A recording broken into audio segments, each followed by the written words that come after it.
Donc, ce matin, peut-être que ma voix ne va pas tenir la route, mais en tout cas, j'espère, parce que il fallait que je parle fort un petit peu hier toute la journée avec tout le bruit et tout ça. Là, fait que je vais essayer de... J'espère que ce ne sera pas moi qui va m'endormir en avant, fait que ce serait un peu plus... Donc, aujourd'hui, on est un... Je ne savais pas de quelle manière je poursuivrais... j'entends très fort là, pour moi, là, fait que je ne sais pas... c'est juste pour moi. Donc, je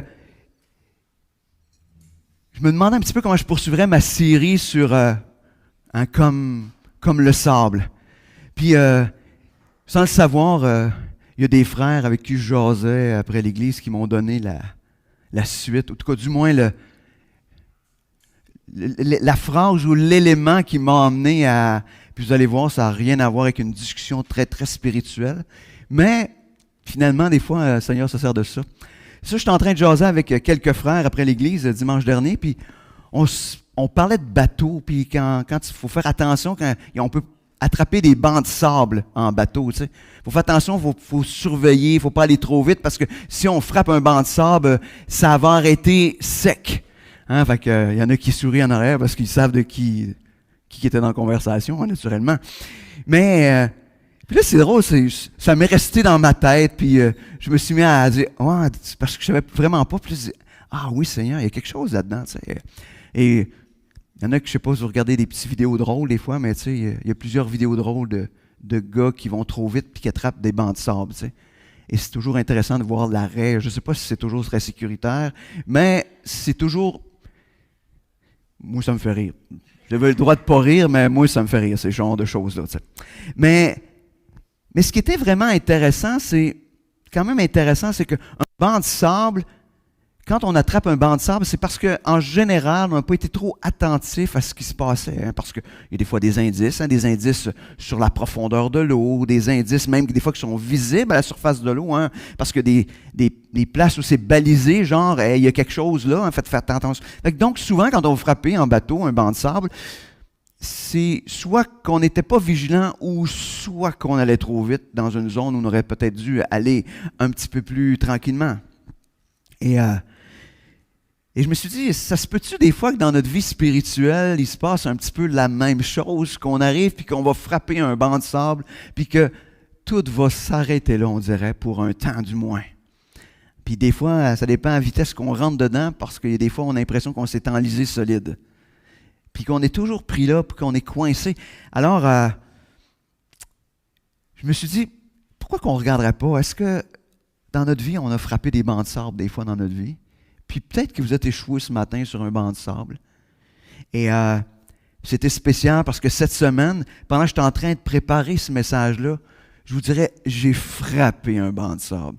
Là, j'ai fait comme, OK, c'est bon, le Seigneur nous dit, ben regarde, apprends de ce que je veux te montrer pour être capable de bien l'enseigner peut-être.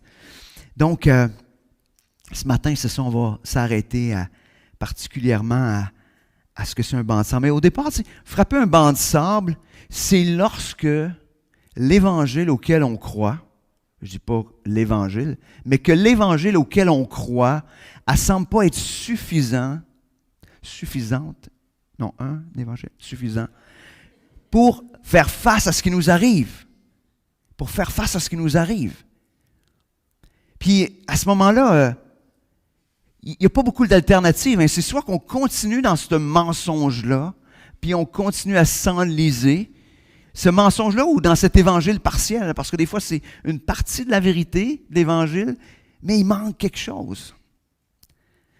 Puis, peut-être certains vont dire, ah, ben garde à la place, je vais choisir un autre cours d'eau.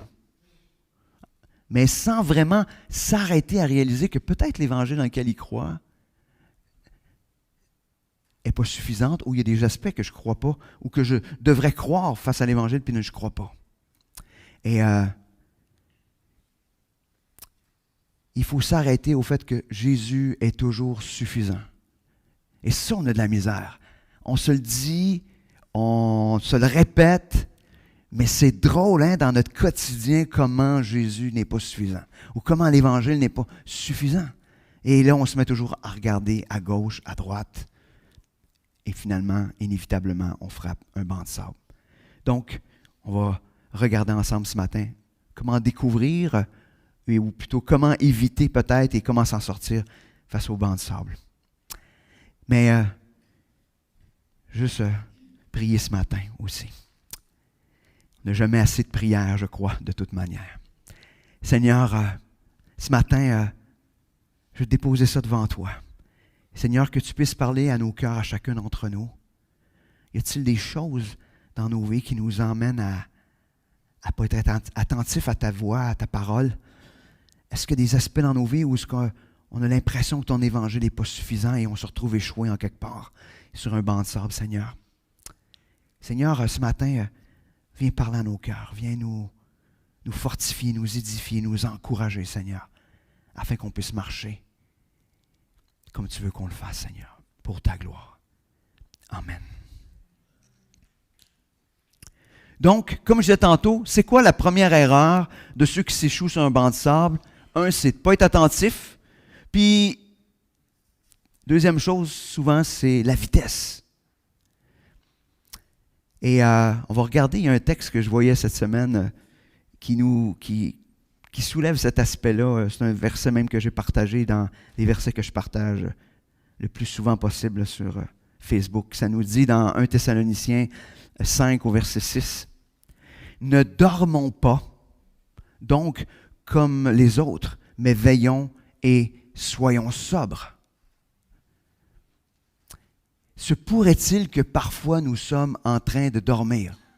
Pas juste les dimanches matins quand je prêche, mais se pourrait-il que nous soyons en train de dormir par moments dans notre vie spirituelle? Je ne sais pas si vous le savez, mais le moment où on dort, c'est les moments où on est le plus vulnérable. Hein? Je ne sais pas si vous le saviez.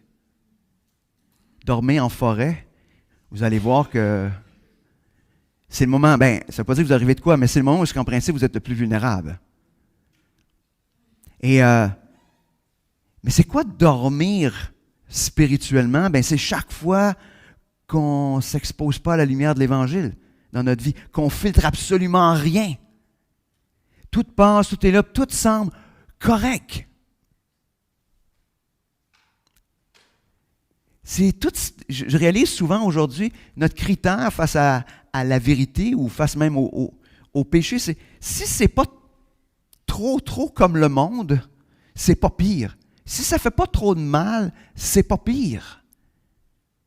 Puis ça, je ne sais pas si vous le savez, mais ce qu'aujourd'hui on considère comme correct, puis qu'on ne considère pas péché, si on retournerait 50 ans en arrière, ou 100 ans en arrière, ou 200 ans en arrière, les chrétiens de cette époque-là nous diraient, face à ce qu'on tolère aujourd'hui dans nos vies, qu'on n'est pas convertis. Imaginez. Est-ce que l'Évangile a changé à ce point-là? Oh non, ils ne comprenaient rien à cette époque-là. Je ne sais pas.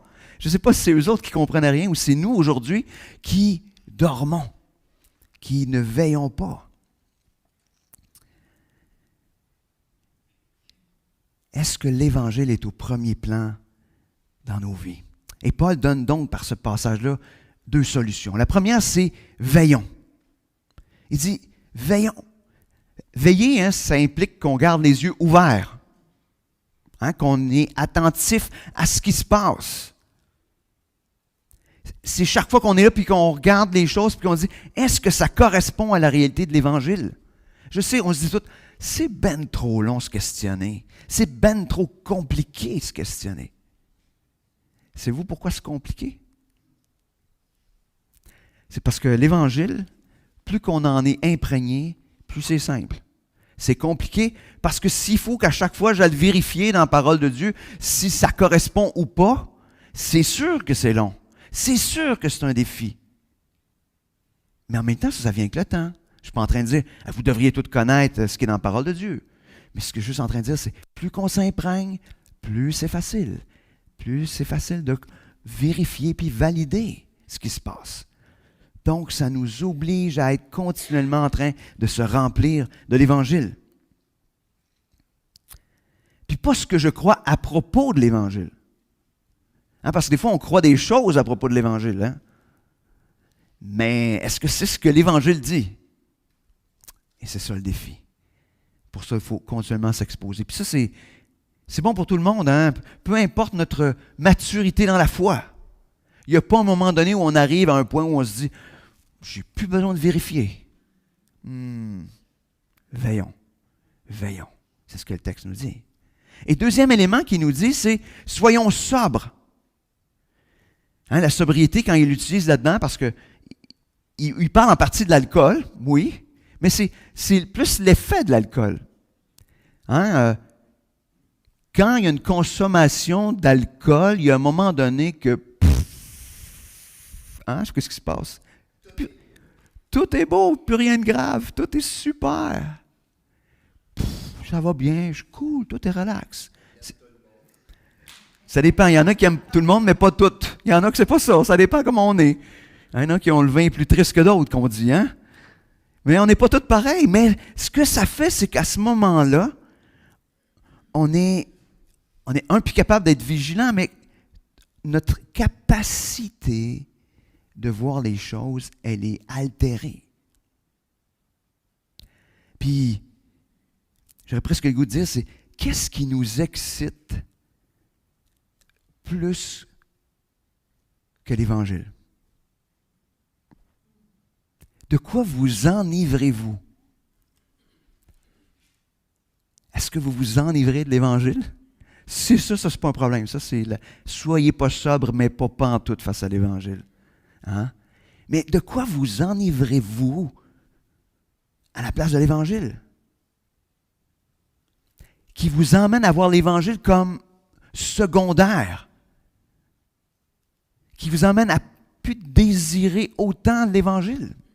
Et des fois, c'est des choses bien simples de la vie. Des fois, c'est nous-mêmes, hein, tout simplement. Comment veillons-nous? Comment pratiques-tu la sobriété? Ça veut dire, face à tout ce qui peut être excitant. Nous sommes dans, je ne sais pas si vous savez, mais nous sommes dans une société d'addicts ou d'addictifs, ou je ne sais pas trop, parce qu'on est la plupart d'entre nous, on est touchés par des addictions.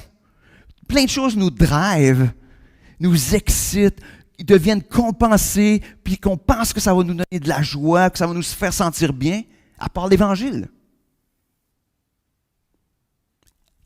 Il y en a plein de ces choses-là dans nos vies. Des fois, on dit « Ah oui, il y a certaines dépenses. Oh, on est dépendant d'un paquet d'affaires qui nous éloignent de l'Évangile. » Puis on ne comprend pas que ça ne nous fait pas du bien. Hein? Un problème est rarement une solution. Ça devient... je ne connais pas encore de situation comme ça. Mais si on continue, tu sais, toute la semaine, ce que je vous avais partagé un petit peu avec Élie, où que Dieu demande à Élie, « Que fais-tu ici? » Ça continuait à me... ça me tournait dans la tête avant, mais ça continue à me tourner dans la tête. Et c'est intéressant parce que Paul pose un peu la même question aux Galates. Dans Galates 1,6, il leur dit « Je m'étonne que vous vous détourniez si vite de celui qui vous a appelé par la grâce de Christ pour passer à un autre évangile. » La question que Dieu posait à Élie, c'est « Qu'est-ce qui se passe dans ta tête pour que tu sois rendu à un point de croire que je ne prendrai pas soin de toi? » Puis là, il est en train de dire ici, Paul, aux Galates, qu'est-ce qui fait que, qu'est-ce que vous avez cru pour penser qu'il y avait un évangile meilleur, quand il n'y en a pas d'autres évangiles, mais un évangile meilleur que celle de Christ, que l'évangile de la grâce? C'est intéressant, il leur dit, je m'étonne que vous vous détourniez si rapidement. Ça se peut que vous-même, envers vous-même, vous vous dites, comment ça se fait que je suis rendu là? Comment ça se fait que je me suis détourné? Tu sais, on n'est pas en train de juger personne ici face à... On est capable de regarder nous-mêmes. Est-ce que Paul pourrait nous dire à nous aussi ce matin, je m'étonne que tu te détournes si rapidement ou si vite de celui qui t'a appelé par la grâce de Christ pour passer à un autre évangile. Un autre évangile, c'est croire que quelque chose va être meilleur que Christ pour m'apporter la paix, la joie, ou on croit qu'il y a une autre chose que Christ qui va être la meilleure solution. Et moi, je crois que c'est cette pensée-là dans nos cœurs qui nous emmène à s'échouer sur des bancs de sable. On se met à croire d'autres choses.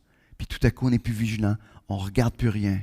Puis à un moment donné, et voilà, on vient de rentrer à 200 000 à l'heure. En vélo, ça serait un peu vite. On passerait dessus, par-dessus peut-être. Mais qu'on rentre rapidement dans un banc de sable. Puis qu'on est enlisé là pendant des semaines, des mois, des années pour certains, au lieu de se tourner vers la vérité de l'Évangile.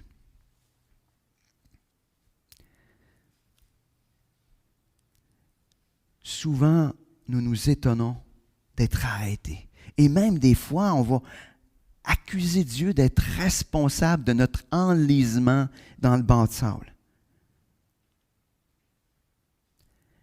Pourtant, chaque fois qu'on se retrouve échoué, la seule manière de s'en sortir, c'est de retourner le regard vers Christ. Je disais de quoi à un moment donné, puis je l'ai dit encore dernièrement, mais j'aime me rappeler cela. Quand on se retrouve échoué, puis parce qu'on a péché, parce qu'on s'est planté solide, rappelez-vous une chose. Christ a payé pour ça.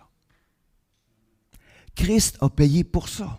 Vous n'êtes pas obligé de rester enlisé là. Parce que Christ a déjà payé pour ça. Vous n'avez rien, parce que souvent on est enlisé et on dit, je vais essayer, je vais creuser, je vais me faire un chenal, je vais essayer de sortir. Puis là, pendant ce temps-là, il se passe des semaines, des mois, des années. Mais Christ dit, j'ai payé pour ça. C'est payé. La seule chose qu'on a à faire, c'est de se repentir, de retourner vers Christ. Et ça s'arrête là. Pourquoi pensons-nous qu'il y a un meilleur évangile que ça pour s'en sortir?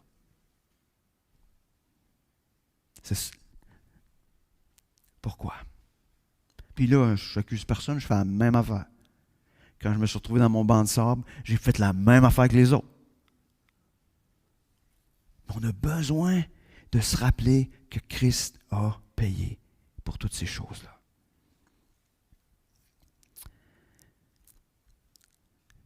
Hébreux 12, j'aime ce passage-là, versets 1 et 2. Nous donc aussi, puisque nous sommes entourés d'une si grande nuée de témoins, rejetons tout fardeau et le péché qui nous enveloppe si facilement, et courons avec persévérance l'épreuve qui nous est proposée. Faisons-le en gardant, écoutez, c'est ce bout-là, faisons-le en gardant les regards sur Jésus, qui fait naître la foi et la mène à perfection. En échange de la joie qui lui était réservée, il a souffert la croix en méprisant la honte qui s'y attachait.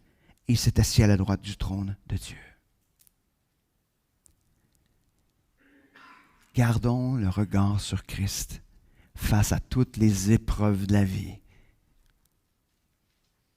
Parce que même la nuée de témoins qui étaient là dans l'Ancien Testament, qui sont là, je l'ai déjà nommé, mais c'est cette image de l'entrée dans le stade. On court dans le stade et toute la foule qui sont là,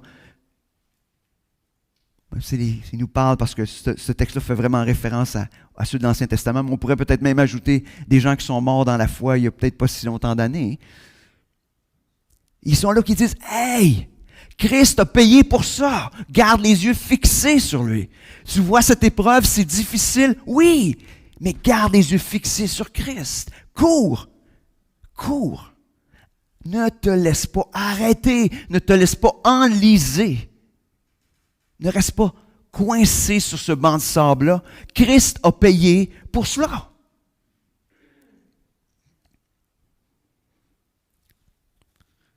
Où est notre regard quand on se retrouve enlisé? Est-ce qu'il est sur Christ? Où était notre regard avant aussi? Hein?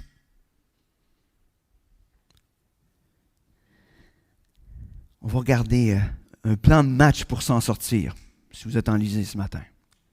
Déjà, vous avez pas mal de bons indices, mais si on continue. Donc, après avoir tourné les regards vers Christ, il y a une étape que j'appellerais un engagement. Et On va tourner dans Romains 12, versets 1 et 2.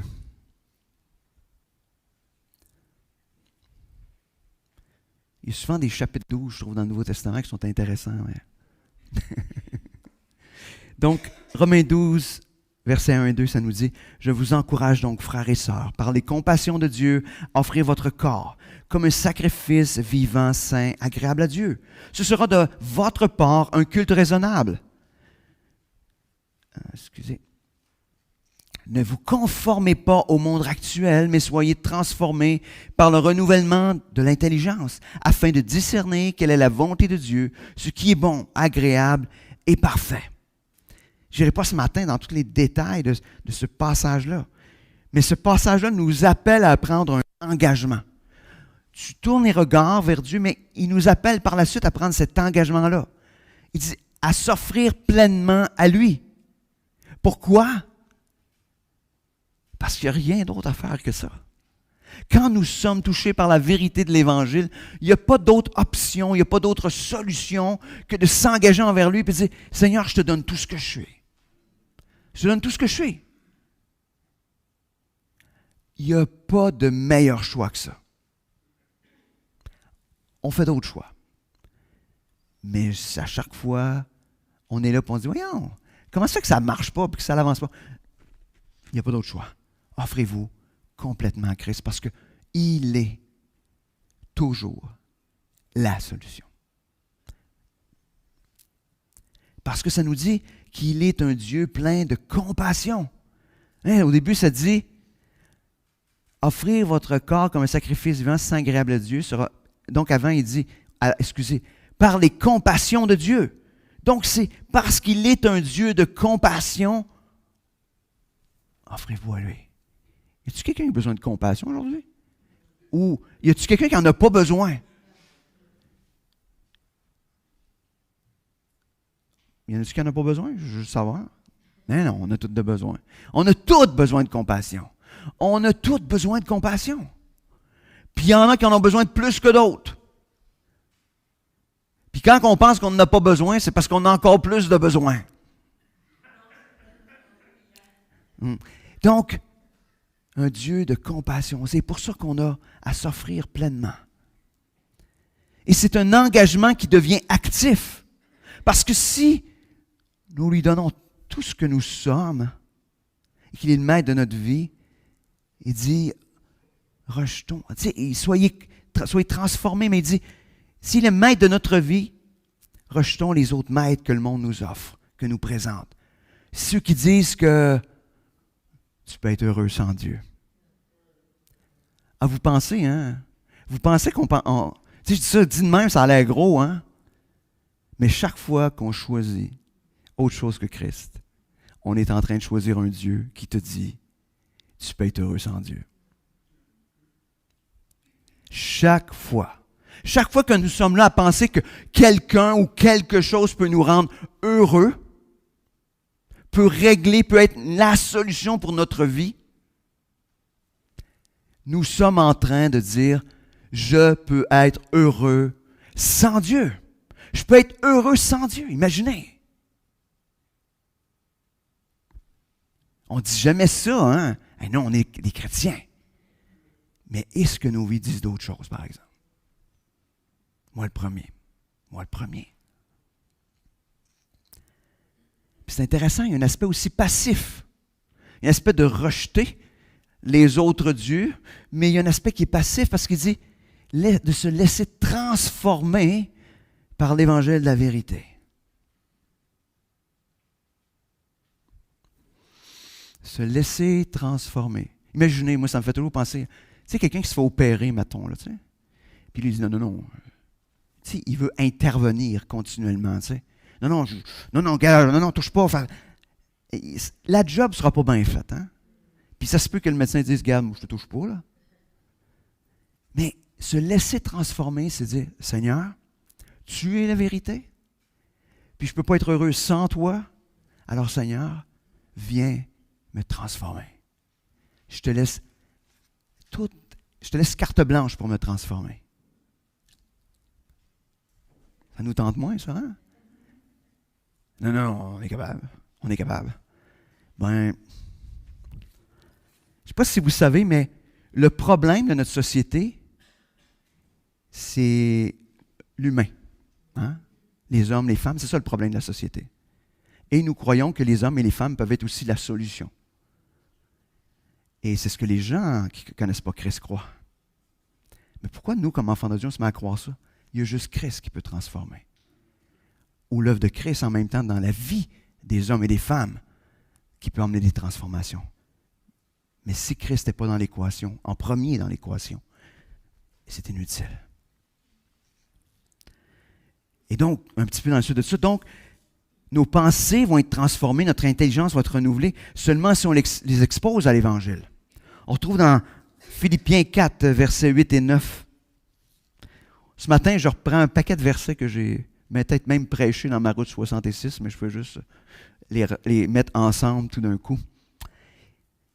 Enfin, frères et sœurs, portez vos pensées sur tout ce qui est vrai, tout ce qui est honorable, tout ce qui est juste, tout ce qui est pur, tout ce qui est digne d'être aimé, tout ce qui mérite l'approbation, ce qui est synonyme de qualité morale et ce qui est digne de louange, ce que vous avez appris, reçu et entendu de moi et ce que vous avez vu en moi, mettez-le en pratique et le Dieu de la paix sera avec vous. Donc, d'une part, on se laisse transformer et d'autre part, il dit, tu as de quoi faire là. Expose-toi ou expose tes pensées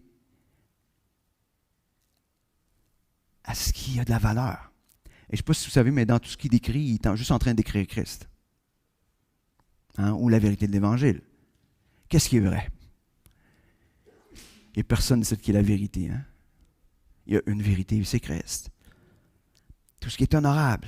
Est-ce qu'on est vraiment honorable? On est venu à lui parce qu'on ne l'était pas. T'sais. Tout ce qui est pur, tout ce qui est digne d'être aimé. Rappelons-nous de remplir continuellement ou mettre un filtre face à nos pensées afin de ne pas laisser passer toutes sortes de choses. Dernièrement, je regardais quelque chose, je trouvais ça intéressant, c'est souvent nos émotions vont nous emmener à croire quelque chose à propos de ce que nous sommes. Hein? On veut une émotion, peu importe l'émotion. Vous me suivez jusque-là? Oui. Mais la manière dont on va se définir va aussi nous emmener à voir Dieu dans ce qu'il fait et dans ce qu'il est. Par exemple, je vais prendre un exemple concret. Qu'est-ce que je pourrais prendre? OK. Je vais prendre un exemple facile. Je vais me servir de ce qui se passe des fois en dedans de moi. Une émotion, moi, qui me vient souvent, c'est la déception. Je suis un déçu. Je suis un déçu de la vie. Ben, je sais que je ne suis pas tout seul, fait que c'est correct. Mais c'est pas correct, mais je sais que ça peut toucher d'autres mondes. Alors, qu'est-ce que ça dit? Qu'est-ce que moi je pense de moi? Ben, que je ne serai jamais heureux, ou que je ne suis pas heureux, puis que je ne mérite pas d'être heureux. Je mérite juste d'être déçu. Ou peut-être que ça va même plus loin, c'est dire, ben, je suis déçu parce que les gens trouvent que je ne suis pas important, fait qu'ils me déçoivent. Je ne sais pas, tu sais, je peux aller loin. Moi, je n'irai pas trop loin ce matin parce que je suis capable, puis si je me mets à broyer en avant, je ne serai pas utile. Mais on est là, puis on rentre là-dedans. Mais qu'est-ce que ça me dit de ce que je crois à propos de ce que Dieu fait? Mais que Dieu ne s'occupe pas de moi. Qu'il n'y a pas de souci de mes émotions, du fait que... Puis c'est comme si j'ai l'impression que Dieu dit, ben, range-toi avec tes troubles.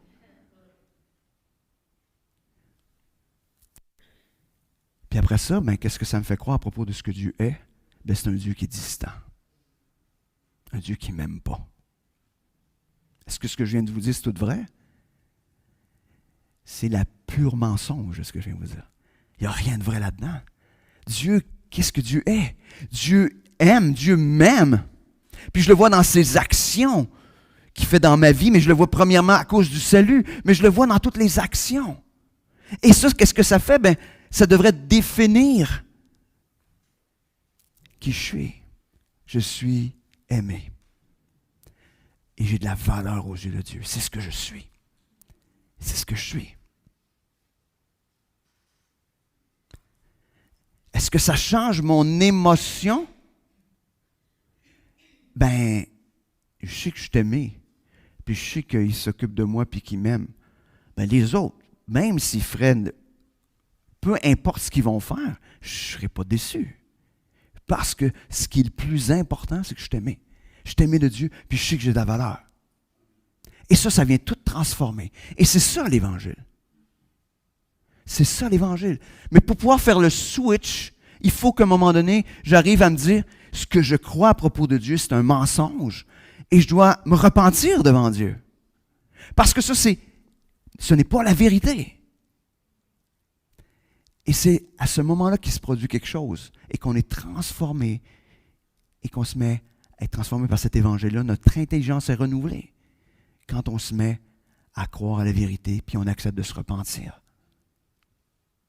Chaque fois que je suis là à penser que Dieu ne m'aime pas, n'est pas en contrôle, je ne sais pas, je ne connais pas toutes vos histoires.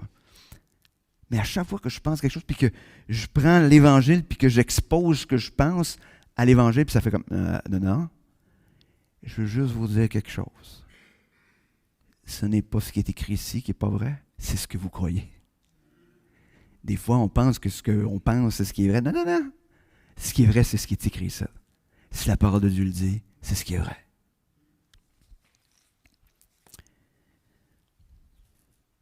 Donc, le renouvellement de l'intelligence, c'est d'être rempli de qui Dieu est, de ce que Dieu fait. Et ça vient déterminer qui je suis.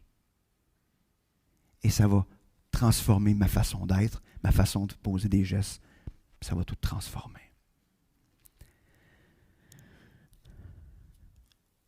Si on continue un petit peu dans le plan de match, il y a cet aspect de vivre selon l'Évangile.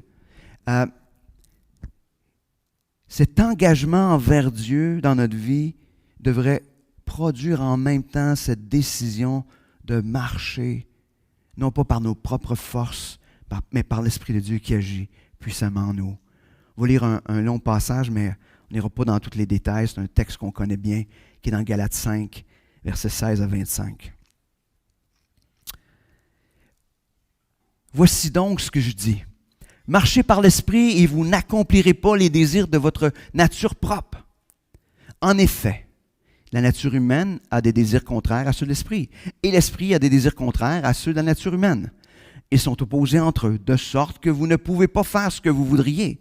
Cependant, si vous êtes conduit par l'Esprit, vous n'êtes plus sous la loi. Les œuvres de la nature humaine sont évidentes. Ce sont l'adultère, l'immoralité sexuelle, l'impureté, la débauche, l'idolâtrie, la magie, la haine, les querelles, les jalousies, les colères, les rivalités, les divisions, les sectes, l'envie, les meurtres, l'ivrognerie, les excès de table et les choses semblables.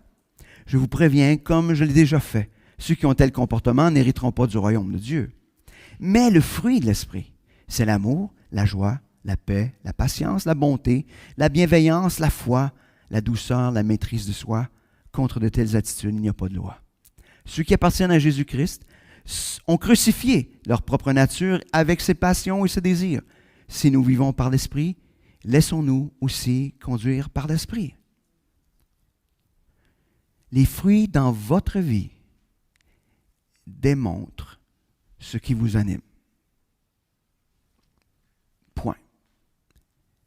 Ce qui se passe dans votre vie, puis c'est même pas je ne vous dis pas de regarder ce qui se passe dans la vie du voisin, là. Je dis, si on se regarde chacun, là, les fruits démontrent ce qui m'anime. Est-ce que c'est mes désirs profonds ou c'est l'Esprit qui vient me diriger? Et je ne vous cacherai rien, là. Ce qui est décrit là, le fruit de l'Esprit, par vos propres forces, oublie ça. Oublie ça. C'est impossible. C'est l'Esprit, c'est l'action de Dieu dans ta vie qui vient produire cela. Par nos propres forces, même si vous êtes un enfant de Dieu, vous allez voir les comportements de la nature humaine ou les désirs de la chair selon les versions.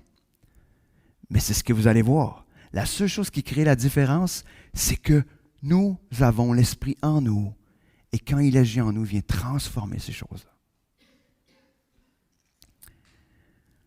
C'est intéressant parce qu'il dit, c'est clair, tu sais, il n'y a pas genre, il est un peu d'un bord, un peu de l'autre. Non, non, c'est clair. Tu as les fruits ou les actions de la chair ou de la nature humaine. Et il y a le fruit de l'esprit. Mais il n'y a pas de genre, t'es un petit peu des deux. Il n'y en a pas d'un petit peu des deux. Hein, quand on va aller aux pommes, on s'attend que ce soit une pomme qui soit dans le verre. Pas une pomme avec une demi-fraise. Tu sais. C'est une pomme. Hein? Ou, oui, c'est sûr, il y a des variantes, hein, tu sais, des pommes poires. Tu sais. Mais c'est une pomme pareille. C'est une pomme pareille. Donc, les fruits sont vraiment distincts les uns des autres. Et d'une part, quand on regarde les fruits, ou on pourrait dire l'œuvre de la chair, on voit que c'est tout simplement des éléments qui sont reliés à la satisfaction de nous-mêmes. Hein? Tout ce qui est relié à sensualité, sexualité, donc visant son propre besoin, centré sur soi. Donc, une sexualité centrée sur soi. Point. Après ça, il dit, croire qu'il y a des choses, qu'il y a quelque chose d'autre que Dieu qui peut me satisfaire dans tout ce qui nous est énuméré. Puis un paquet de choses qui sont énumérées, c'est toutes les difficultés qu'on va vivre dans les relations. Pourquoi? Parce qu'on va être au centre. Pourquoi on est jaloux? C'est parce que c'est moi qui devrais être au centre. Pourquoi qu'il y a des rivalités? Parce que c'est moi qui est le plus important. Tout ce qu'il nomme, c'est nous qui sommes au centre. Puis après ça, bon, il nomme, oui, certaines dépendances, mais dans les faits qui sont juste des tentatives de prendre soin, là je banalise peut-être, mais des tentatives de prendre soin de soi par nous-mêmes face à nos difficultés. Puis c'est intéressant parce que d'autre part, le fruit de l'esprit, c'est une marche qui n'est pas explicable sans l'action transformatrice de Dieu. Des fois, on prend ça, le fruit de l'esprit, puis on prend ça comme un checklist. Ah oui, j'ai de l'amour. Ah oui. Non, non, non. Ça, là, ça veut dire que les gens te regardent, puis ils se disent, c'est impossible. Je ne sais pas comment dire. Ils sont obligés de te regarder et de dire, excuse-moi, là, mais explique-moi comment tu fais. C'est ce que ça devrait produire. Ça veut dire que ce n'est pas explicable. C'est pas genre, t'es quelqu'un de gentil puis t'es fin tout le monde. C'est pas ça, là. C'est un amour inexplicable. C'est une patience inexplicable. C'est une maîtrise de soi inexplicable.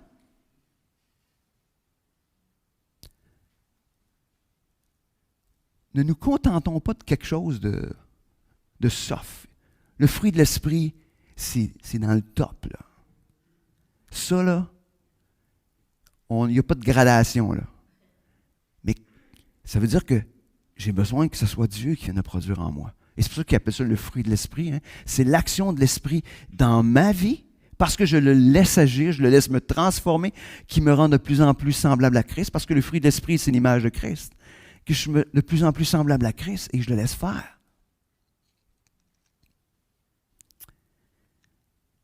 Et il rappelle aussi une des vérités qu'on oublie souvent.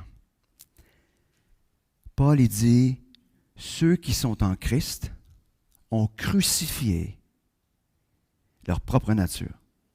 C'est déjà, donc, fait. C'est passé. Ceux qui sont en Christ, c'était crucifié. Pourquoi? Parce que nous sommes morts. Si tu es un enfant de Dieu, tu es mort à cette ancienne vie-là. Ou tu es morte à cette ancienne vie-là. C'est crucifié, c'est mort. Mais là, vous dites, ouais, c'est peut-être mort, mais ça grouille pas mal. Non, non, non, non. Un mort, on peut l'employer. On peut le faire bouger. Ça se fait. Mais si c'est mort, c'est donc mort. Ça veut dire que ça n'a plus d'action, ça n'a plus de pouvoir dans ta vie, sauf le pouvoir que tu lui laisses. Point. Et savez-vous comment qu'on peut jouer sur la quantité de pouvoir qu'on lui reste? Ben, avec quoi qu'on se nourrit. Avec quoi qu'on se nourrit? Est-ce que je me nourris des vérités de l'Évangile ou je me nourris des vérités que le monde m'offre? Tu sais, hier, peut-être que je ne vais pas mettre ça dans la vidéo, mais tu sais, j'étais à Saint-Liboire en fête. Il y a du monde, plein de monde qui ont plein de fun. Là. Plein de fun. C'est le fun, la belle musique, des belles arts. C'est beau! Mais c'est toutes des tentatives humaines d'avoir du plaisir. Puis je ne dis pas que... Est-ce que c'est mal? Mais non, c'est humain.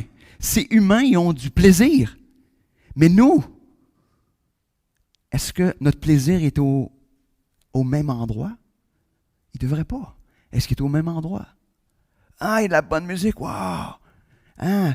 Il y a de l'alcool, wow! Il y a telle affaire, wow! Wow! Hey, je suis heureux. Non! Nous ne devrions pas être... C'est pas ça qui devrait produire notre joie. Je ne dis pas de s'éloigner de tout ça. Je dis juste que c'est pas ça qu'en premier lieu, on devrait regarder pour trouver notre joie. On devrait regarder notre joie à ce que l'Évangile nous offre, c'est-à-dire que Jésus est totalement suffisant.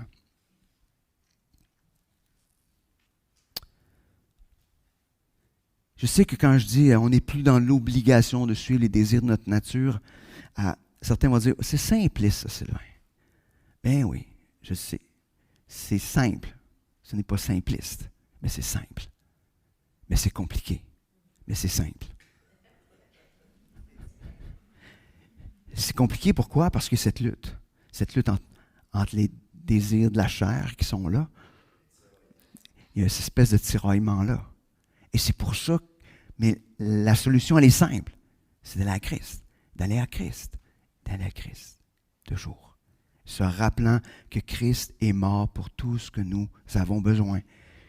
Le salut au quotidien, c'est déjà payé. Si nous le croyons, les actions vont venir tranquillement, au fur et à mesure. Qu'est-ce qui te dirige? Et n'oublions pas que Dieu est toujours la solution, jamais le problème. Il est toujours la solution, jamais le problème. Donc ce matin, pour conclure, est-ce que tu es sur un banc de sable ce matin? Je ne sais pas. Est-ce que tu es coincé en quelque part et tu dis... La question que j'ai le goût de dire, c'est est-ce que tu veilles sur les bonnes choses?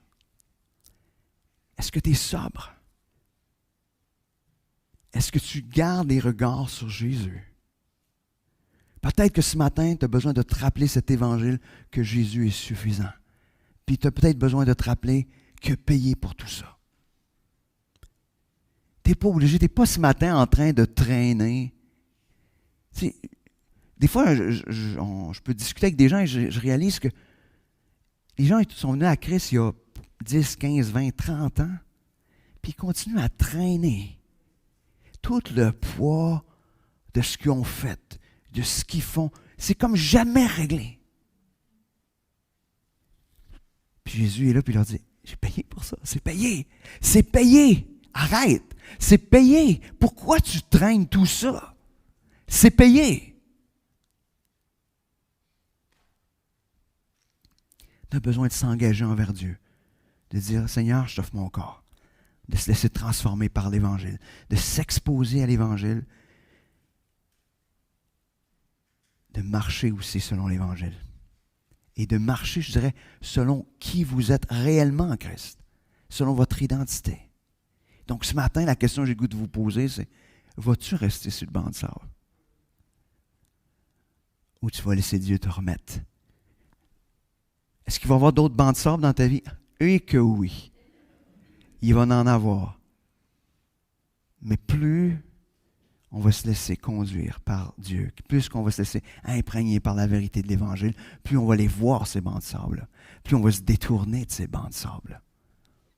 Donc, ce matin, qu'est-ce que tu veux faire? Veux-tu rester là? Ou tu veux laisser l'Évangile te ramener dans ce chemin-là? Prions.